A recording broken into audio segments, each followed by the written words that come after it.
खाइबा को गला बेले रास्ता रे एमती मो सहित कौन है जानवा को फुल वीडियोटा देखंतु। हेलो एवरीवन, तो आज ब्लॉगटा मोर स्टार्ट होता खरा बेले। आज थिला संडे, भाभी पूरा दिन रेस्ट करी हेले कौन करवा ता पर दिन आमर नोट सबमिशन थिला आ सोईबाटा तो गला हरी आ। देन एइटे आमर लंच आज छतु तरकारी होता। देन एइटा मो पेट भरिकी खाई सीधा शोई पड़ी। 5टा अध को उठिकी दीदी कहला चल टिके खाइबा को जिया आ संध्या हो गले मोर फास्ट फूड खाइबा तो निहाती दरकार।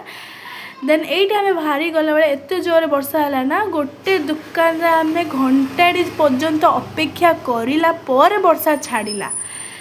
देन एइटे छाड़ू छाड़ू सीधा आमे पहुँची जाइथिलु मोर favourite all time favourite momo stall रे।